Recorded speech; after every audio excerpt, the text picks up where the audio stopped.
Welcome to the Your Next Best Step podcast, where it's all about real experiences, real lessons, real hurdles, and everything in between.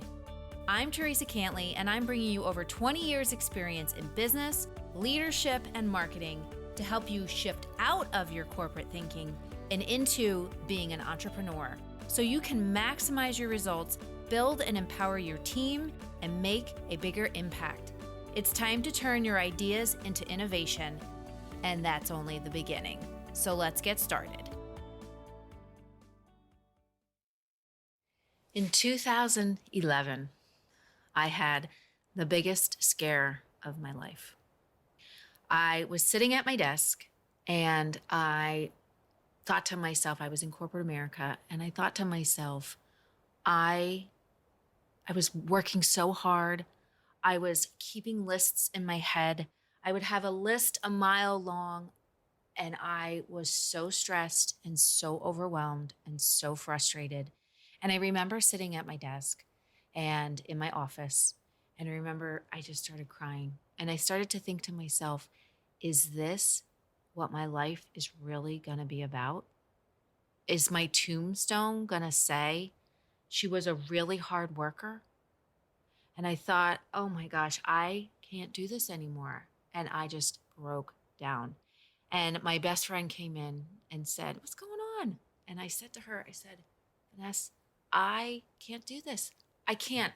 I am so stressed. I'm so frustrated. I've never experienced anxiety before, but I have it. And I said, I just don't know what to do. I don't want to die and have not achieved anything and have somebody say, oh, she was a really hard worker. She worked 80 hours a week. She was a hard worker. And about a week later, I had the worst headache of my entire life and couldn't understand what my husband was saying, couldn't understand what Vanessa was saying, and just remember I just couldn't put pieces together as far as what was happening around me. And then I had the worst neck pain of my entire life. And I just remember getting the phone call from the doctor after going to get an MRI and him saying, you need to go to the hospital now. I'm sending an ambulance. You have you're going to have you have an aneurysm.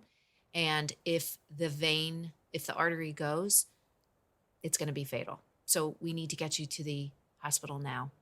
And the next thing I know, and I begged and begged and begged. I was like, please don't let me go in the ambulance. I don't want to go in the ambulance. My best friend will take me. And I remember Vanessa driving me to the hospital, and she was flying, and I was panicking. I didn't know what was going on. I couldn't move my neck, and I just didn't understand.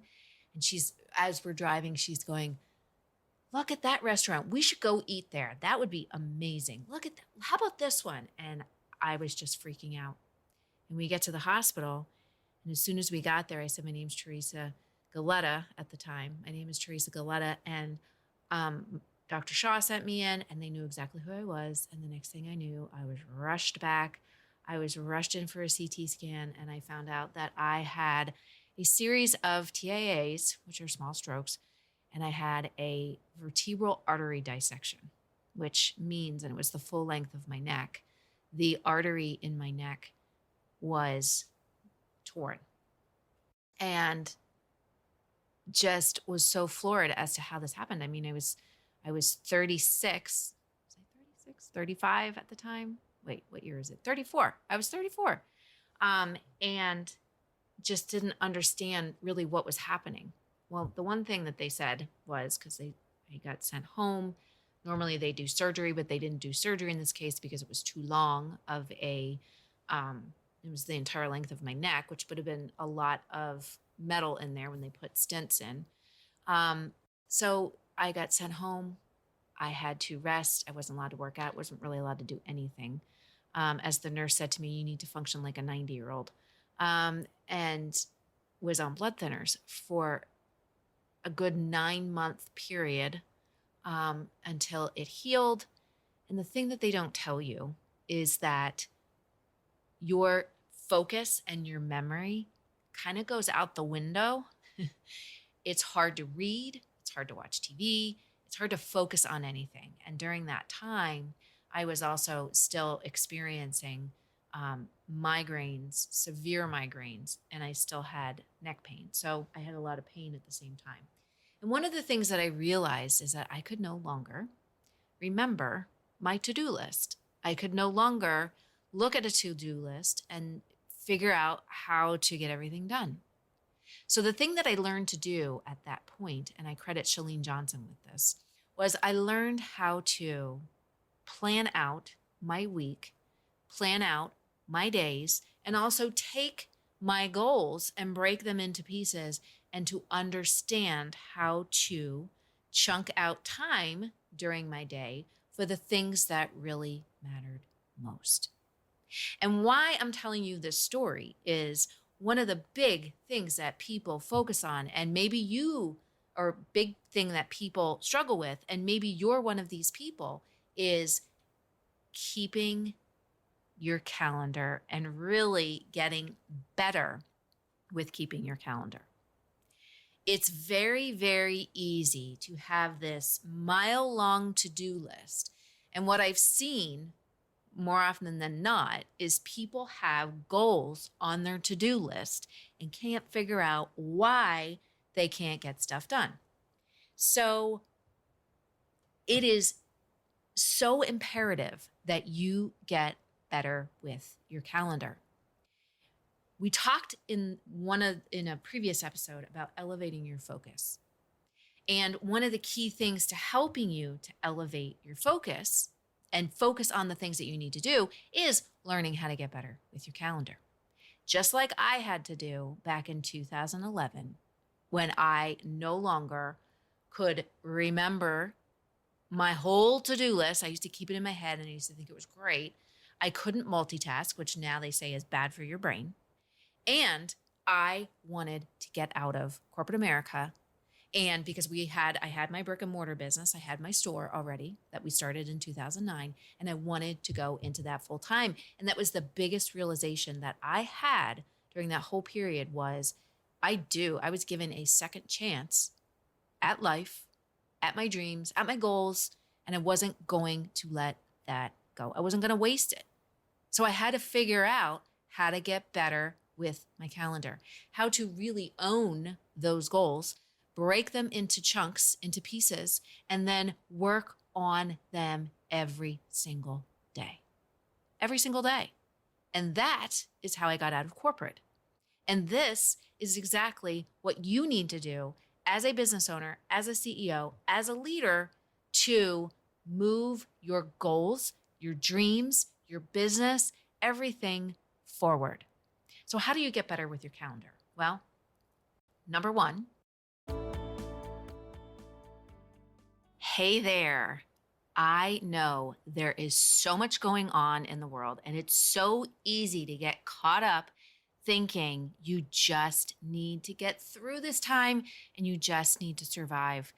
There's rising costs and inflation, delays in getting products, struggles hiring and retaining good people, trying to get that edge that allows sales to rise and customer loyalty to increase, figuring out how to stand out online in a sea of competition when you haven't even gotten your website completely done.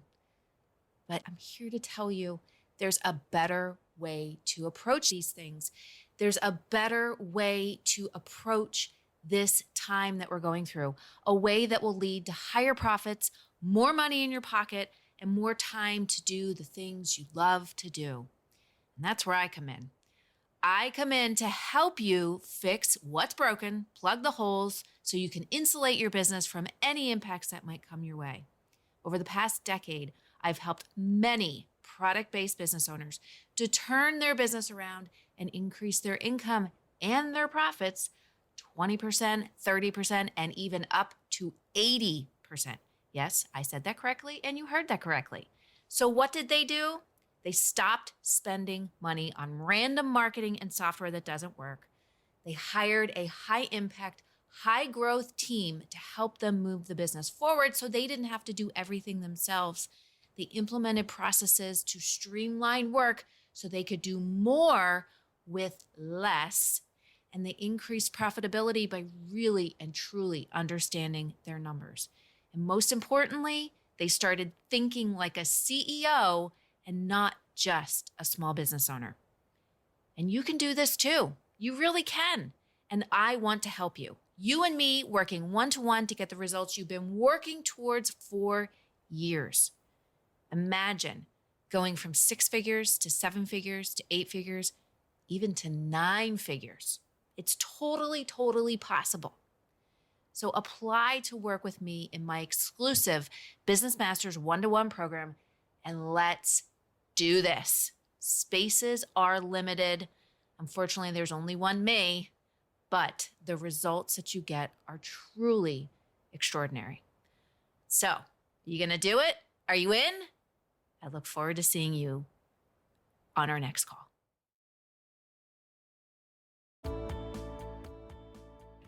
So how do you get better with your calendar? Well, number one is learning how to plan out your week. Learning how to, on a Sunday or a Monday, whenever you want to do it, on a Saturday, I always do it on a Sunday, but looking at my week and planning it out. Saying to myself, okay, what appointments do I have this week? What things do I know I need to get done this week? Okay, blocking out time for what's important. And what I do prior to planning my week is I actually look at my list of things that I do in the beginning of the month to say, all right, these are my goals. I have these 5 goals that I want to achieve this month. How am I going to get there? So I take each one of those goals and I list them out. So one is, I have my book that is, on my radar screen, and I will literally list out every single thing I know I need to do to make that goal happen, okay, as it relates to getting my book done. And I do the same thing with every single goal, and I literally list it out, okay? And then when I'm planning my week, I look at my week and I say, okay, I know that I have these specific appointments. All right. I know I have a doctor's appointment, or I know I have a dentist appointment, or, whatever. Okay. So I put those in. Then I look at my non-negotiable time that I am doing content creation, or I am doing, whatever. I look at that non-negotiable time and I start slotting in like, okay, from 10 till 12 on a Monday, I know that is my content creation time. That is my time. I need to get my podcast done. I need to do this. I need to, and I slot that time in. I also look at my goals and say, okay, I need to chunk out 2 hours or an hour, okay, or even 30 minutes to get these certain things done. And I just take them in priority order. What is going to start moving the needle on this particular goal? Okay, so I slot those in. Then I know when I do my client meetings. So again, those get placed into my schedule. I know I have specific time that I connect with people on social media, on email, sending things out to potential clients or potential people I'm going to network with and collaborate with. So I chunk that off. All right. And then I look at my schedule and I see where I have white space. And that white space is so key. So many people don't plan white space into their calendar. And what is that white space? Well, that white space is for ideating. That white space is for visioneering. That white space is to say, wouldn't it be crazy cool if we did XYZ? Wouldn't it be crazy cool? I mean, when I plug in white space, and I plug in white space a couple times a week, when I do that, that's how I came up with, I want to do a roundtable to discuss for small business owners, to discuss the, 3 biggest things that, business owners are struggling with right now. And what are some things that you can do to start, plugging the holes and plugging the gaps, and, some things that you can do to, to build a stronger business, stronger foundation. So, but that's why white space is so key. It's that time that you can completely block out everything else and you can focus on ideating. Ideating and visioneering is what brings out innovation. It's what brings those ideas to life. And here's the thing, you can have white space by yourself, which is great, but you can also have white space with your team or key members of your team to say, wouldn't it be crazy cool if we did X?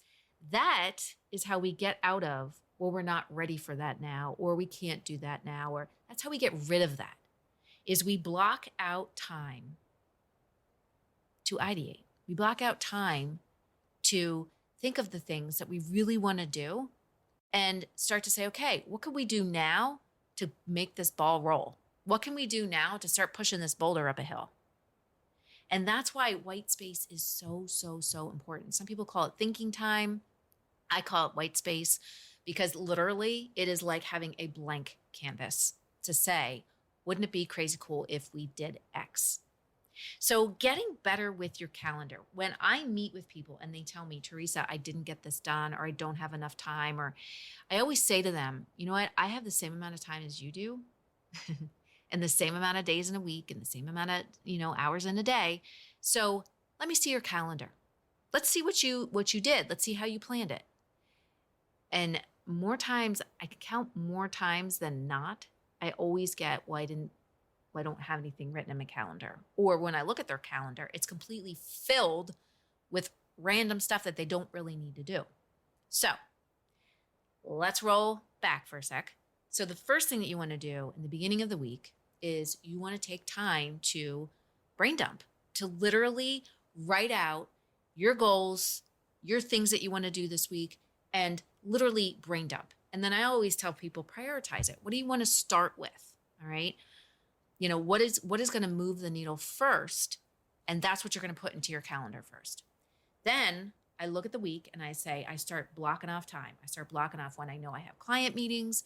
I start blocking off time that I know that when I have my team meeting, but I also block off time to focus on these goals, to focus on the things that we need to do to keep moving the business forward, to keep moving my goals forward.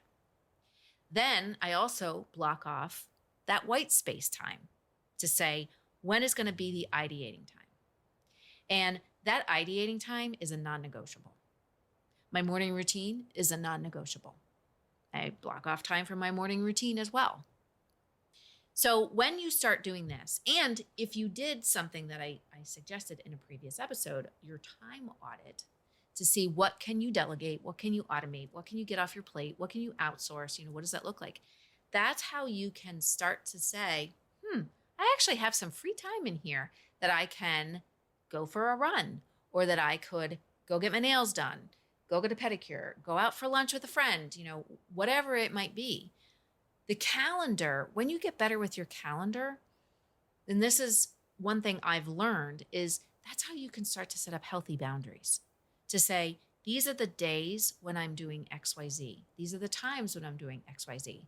And you have to hold yourself accountable and responsible to say, if someone wants to do something during those times, you make the decision whether, I don't have that time available, but I have this other time. Or you can say, I can actually squeeze that in. Let's have a 15-minute conversation.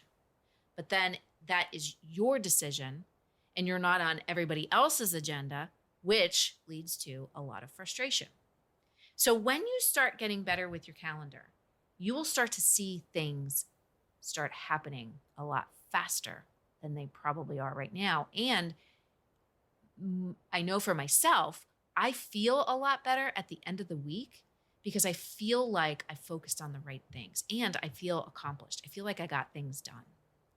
And my favorite planner, I've used so many, but the one that I'm using right now that has a calendar in it, it has my weekly calendar, it has a monthly calendar, it has goal stuff in it, is the Unstoppable Entrepreneur planner from Kelly Roach.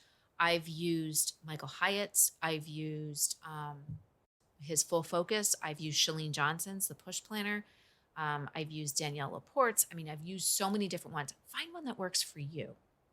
And then, like I said, start plotting stuff out and start chunking your day down as far as the different categories of things that you want to get done and the different actual items that you want to get done. I also like to tell people that pick 3 priorities that you want to get done this week. Okay. To give you an example, when I look at my list and I look at everything that I've chunked down, I have a launch coming up for working with me one-to-one in my business master's program. So I have that coming up and I need to finish laying out my launch plan so I can meet with my team about it. That's one of my priorities. I am potentially entering into a partnership with a client of mine. So I have to finish writing up that partnership document. And then the last one is that I have an event that I'm going to in July, and I actually am going to be recorded telling my signature story. And I need to make some adjustments to it, and I need to get that over to the person who helps you write it. And so that she can see my edits because I changed the beginning. Okay. Those are my 3 priorities that I absolutely have to get done this week. All right. And then just so you know, and I have no problem sharing this with you, my morning routine is from 7 till 9 in the morning. I do not take meetings before then. And then after that, on Mondays, that's typically my CEO day. However, I did make an exception today for a client of mine. So I'm actually doing a meeting with him today. But other than that, I have my day chunked down for content creation. I have my day chunked down for working on my book. And I have my day chunked down to get my story edits done. So tomorrow I have my team meeting chunked. I have client meetings that I have chunked out. I have my morning routine chunked out. And then I also have some prep work to do for Wednesday. So Wednesday is a heavy day for me for client meetings. So I have that. And I also actually have a training that I'm going to be conducting. So you can see how I chunk my day. All right. I always finish work at 6:00. So my day goes from roughly 9 or 10 until 6. And I take lunch. I have white space in there. I have prep time in there. I have content creation time in there. I have connection time. So get better with your calendar. When you learn how to get better with your calendar, when you set some non-negotiable times to do the things that you need to do, when you plan out your week in advance and your day in advance, you are going to start seeing results that you couldn't do before. And here's the other thing. Again, I'm going to say it again. Intention rules the world. You are the master of your fate and the captain of your soul. You are the person that is going to architect your future for you, for your business, for your team. And then it's up to you to take responsibility and take ownership and hold yourself responsible to get these things done that you need to get done. And it doesn't mean jamming like on Fridays. Friday is my open day. I don't really work. I mean, I pick and choose the things that I'm going to do on Friday, but Friday is my day that I do a lot of white space. Friday is my day that a lot of times I will catch up on podcasts, or I will catch up on things that I need to read or things that I'm learning. So Friday I keep open. So really my work week is it's heavily Tuesday, Wednesday, Thursday. I'm done at 6, sometimes even 5, depending on the day. And Monday is my CEO day, and Friday is my white space day. That's my day. That's my week. So it is totally possible to do this, but you have to take ownership. You have to take responsibility to get these things done.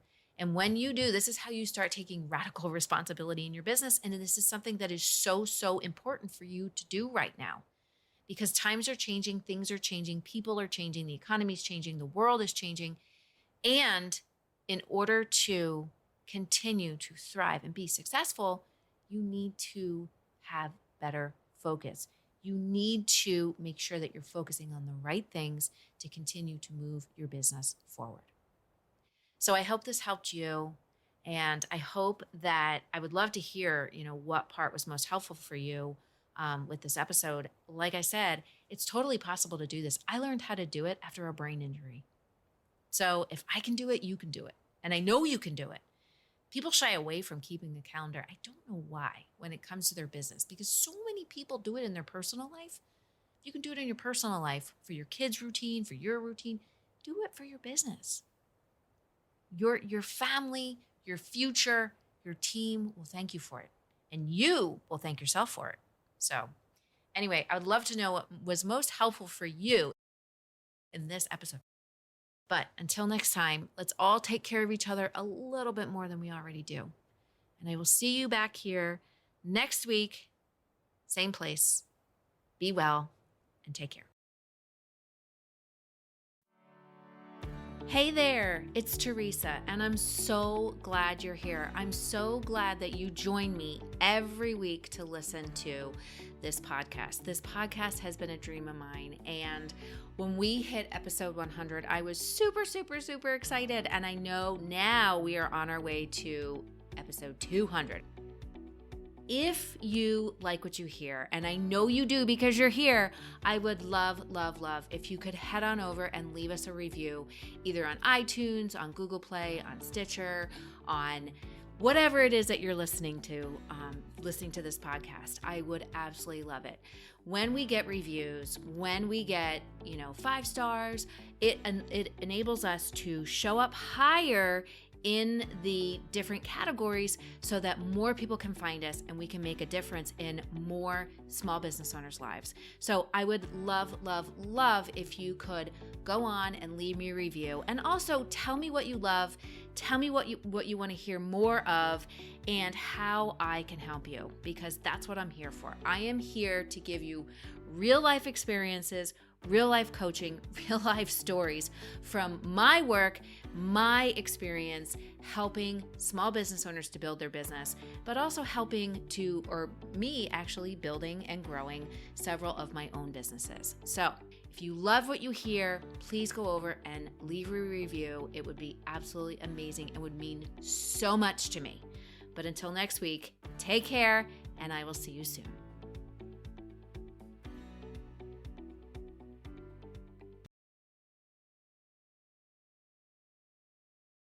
Monday is my CEO day, and Friday is my white space day.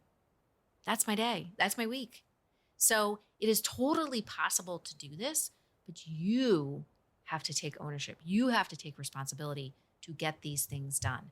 And when you do, this is how you start taking radical responsibility in your business. And this is something that is so important for you to do right now, because times are changing, things are changing, people are changing, the economy is changing, the world is changing.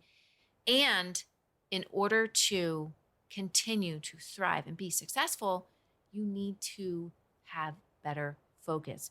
You need to make sure that you're focusing on the right things to continue to move your business forward. So I hope this helped you, and I hope that I would love to hear, what part was most helpful for you with this episode. Like I said, it's totally possible to do this. I learned how to do it after a brain injury. So if I can do it, you can do it. And I know you can do it. People shy away from keeping the calendar. I don't know why when it comes to their business, because so many people do it in their personal life. You can do it in your personal life for your kids' routine, for your routine. Do it for your business. Your family, your future, your team will thank you for it. And you will thank yourself for it. So anyway, I would love to know what was most helpful for you in this episode. But until next time, let's all take care of each other a little bit more than we already do.